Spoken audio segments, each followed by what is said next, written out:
آج انشاءاللہ تعالی سورۃ البقرہ کی آیت نمبر 219 پڑھتے ہیں اور اس آیت کو سمجھنے کی کوشش کرتے ہیں۔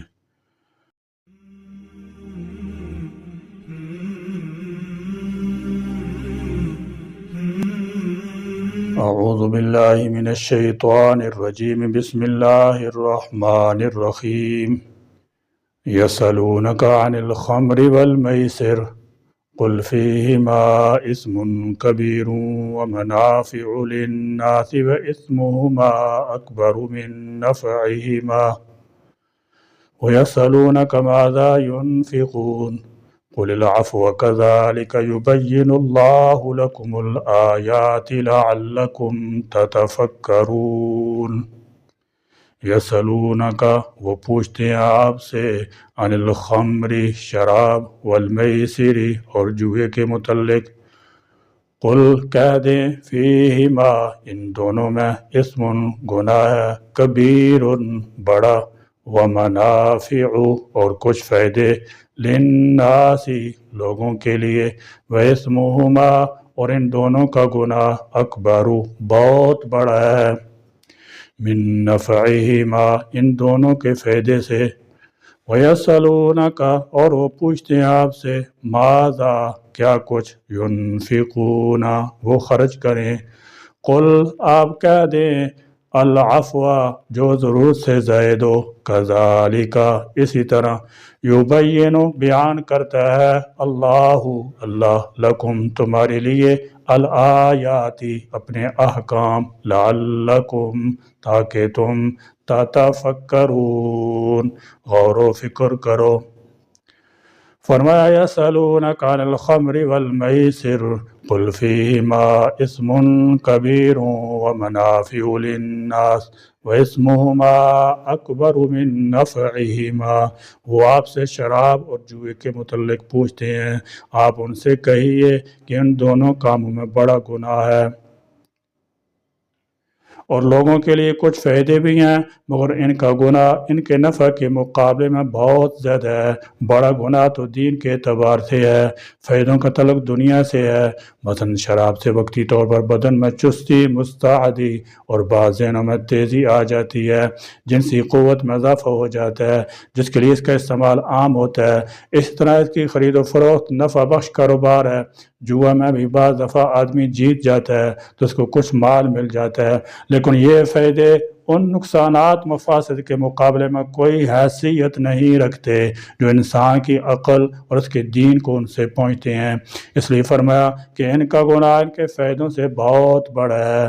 اس طرح اس آیت میں شراب اور جوا کو حرام قرار نہیں دیا گیا، تاہم اس کے لیے تمہید باندھی گئی ہے۔ یہ شراب کے متعلق ابتدائی حکم ہے جس میں صرف شراب سے نفرت دلانا مقصود تھا۔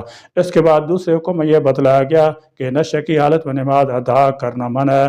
پھر تیسری بار آخری حکم سورہ مائدہ کی آیت نمبر 90 میں ہے، جس میں شراب، جوا اور اس قبیل کی دوسری چیزوں کو قطعی طور پر حرام کیا گیا ہے کہ اگرچہ شراب کے پینے سے وقتی طور پر کچھ سرور حاصل ہو جاتا ہے، تاہم اس کے اور جوا کے نقصانات اس کے فائدہ سے بہت زیادہ ہیں۔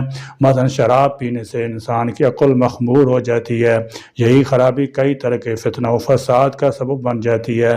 اسی طرح جوئے میں مفت مال ملنے سے خوشی حاصل ہوتی ہے، مگر یہی چیزیں بعد میں کئی مفاسد، جھگڑوں، دشمنیوں کا سبب بن جاتی ہیں، لہذا ان سے بچنا ہی بہتر ہے۔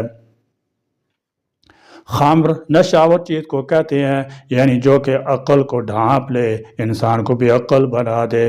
عام طور پر یہ لفظ شراب پر بولا جاتا ہے کیونکہ نشاور اشیاء میں شراب سر فہرست ہے۔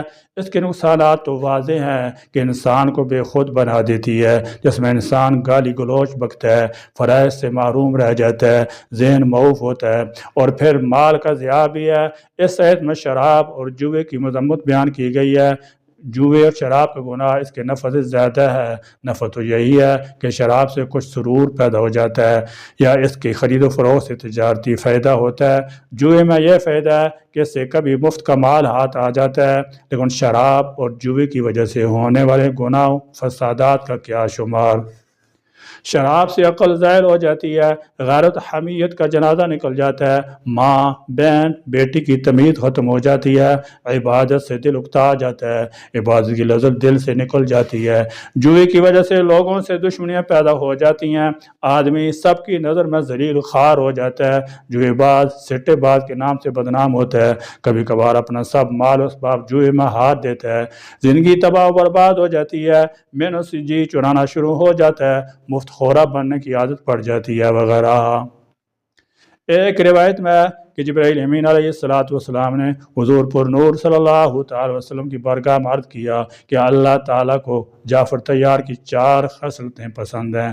سرکار دو عالم صلی اللہ تعالی علیہ وسلم نے جعفر طیار رضی اللہ تعالیٰ سے دریافت فرمایا، انہوں نے عرض کی کہ ایک خصلت تو یہ ہے کہ میں نے کبھی شراب نہیں پی، یعنی حرمت کا حکم نازل ہونے سے پہلے بھی کبھی شراب نہیں پی۔ اس کی وجہ یہ تھی کہ میں جانتا تھا کہ اس سے عقل زائل ہوتی ہے اور میں چاہتا تھا کہ عقل اور بھی تیز ہو۔ دوسری خصلت یہ ہے کہ زمانہ جاہلیت میں بھی میں نے کبھی بت کی پوجا نہیں کی، کیونکہ میں جانتا تھا کہ یہ پتھر ہے، نہ نفع دے سکتا ہے نہ نقصان۔ تیسری خصلت یہ ہے کہ میں کبھی زنا میں مبتلا نہ ہوا، کیونکہ میں اس کو بے غیرتی سمجھتا تھا۔ چوتھی خصلت یہ تھی کہ میں نے کبھی جھوٹ نہیں بولا، کیونکہ میں ان کو کمینہ پن خیال کرتا تھا۔ سبحان اللہ، کیا سلیم الفطرت تھے۔ حضرت علی کرم اللہ تعالی وجہہ الکریم نے فرمایا کہ اگر شراب کے ایک قطرہ کنویں میں گر جائے، پھر اس جگہ منارہ بنایا جائے تو میں اس پر اذان نہ کہوں گا، اور اگر دریا میں شراب کا قطرہ پڑ جائے، پھر دریا خشک ہو جائے اور وہاں گھاس پیدا ہو تو میں اس میں اپنے جانوروں کو نہ چراؤں گا۔ سبحان اللہ، گناہ سے کس قدر نفرت ہے، اللہ تعالیٰ ہمیں بھی ان کی پیروی کرنے کی توفیق عطا فرمائے، آمین۔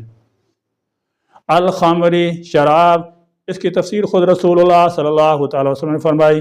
عبداللہ بن عمر رضی اللہ تعالی بیان کرتے ہیں کہ رسول اللہ صلی اللہ تعالی علیہ وسلم نے فرمایا، کل مسکر خمر وکل مسکر حرام، ہر نشہ چیز خمر ہے اور ہر نشہ حرام ہے۔ بعض لوگوں نے صرف انگور کی شراب کو خمر قرار دے کر باقی سب کے دوسرے نام رکھ کر انہیں حلال کر لیا۔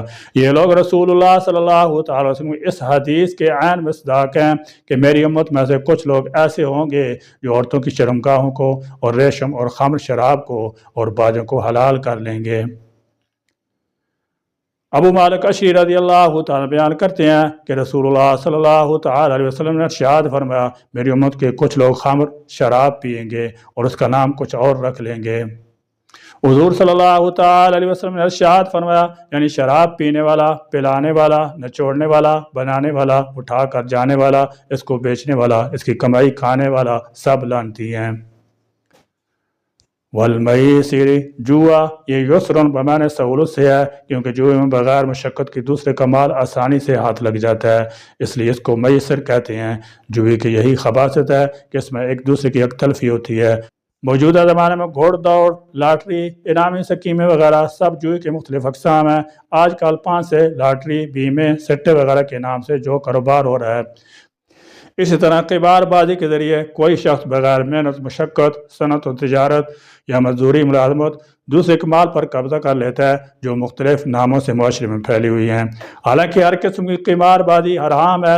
جوئے کے متعلق احکام: نمبر 1، جوا کھیلنا حرام ہے۔ نمبر 2، جوا ہر ایسا کھیل جس میں اپنا کل یا بعض مال چلے جانے کا اندیشہ ہو یا مزید مل جانے کی امید ہو۔ نمبر 3، شطرنج، تاش، لوڈو، کیرم، کرکٹ وغیرہ ہار جیت کے کھیل جن پر بازی لگائی جائے سب جوئے میں داخل ہے اور حرام ہے۔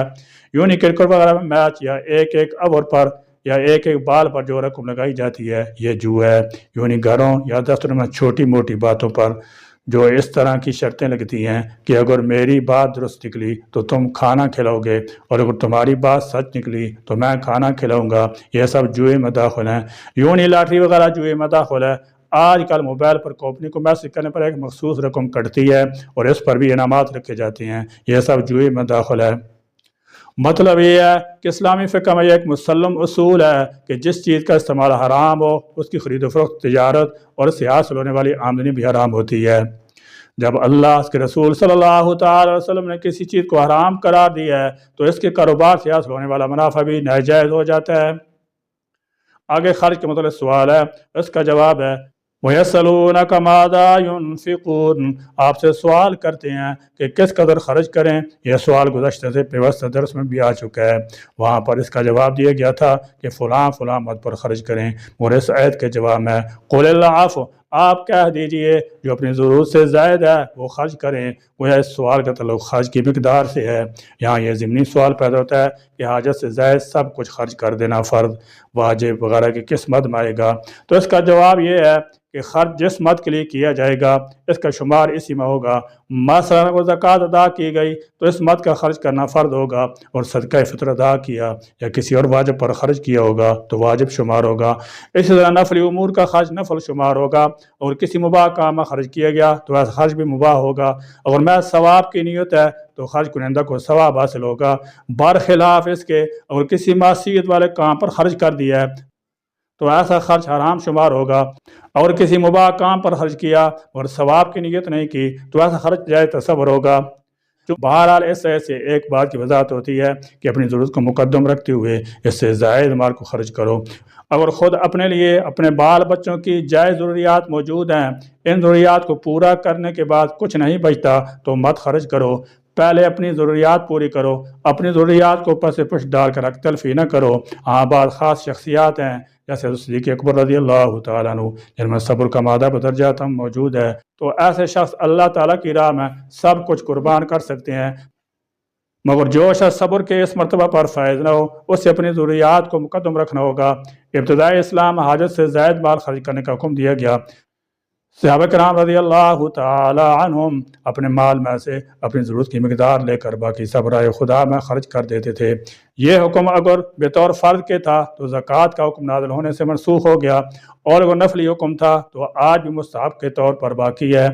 سورہ بنی اسرائیل میں آتا ہے کہ نہ ہاتھ کو زیادہ کھلا رکھو کہ خود محتاج ہو جاؤ، اور نہ اتنا سکیڑ کر رکھو کہ بخیل شمار ہو جاؤ، بلکہ اعتدال کی راہ اختیار کرو، اپنی جائز ضروریات پوری کرو، اور اس کے بعد مال کو روک کر نہ رکھو بلکہ غریبوں محتاجوں کو بھی ان کا حق ادا کرو۔ جائز ضروریات میں انسان کی بنیادی اخراجات ہیں جیسے کھانا پینا، لباس، صحت، تعلیم، رہائش وغیرہ ہیں۔ ان سب چیزوں پر خرچ کرنے پر کوئی پابندی نہیں۔ اس لیے فرمایا کہ دنیا آخرت میں ہر دو مقامات کا خیال رکھو، یہاں پر بھی جائز ضروریات سے محروم نہ رہو، اور آخرت کے لیے بھی توشہ اختیار کرو۔ اللہ تعالیٰ میں قرآن کی روشنی میں اپنی زندگیوں کو سنوارنے، اس کی ہدایات پر عمل کرنے کی توفیق عطا فرمائے۔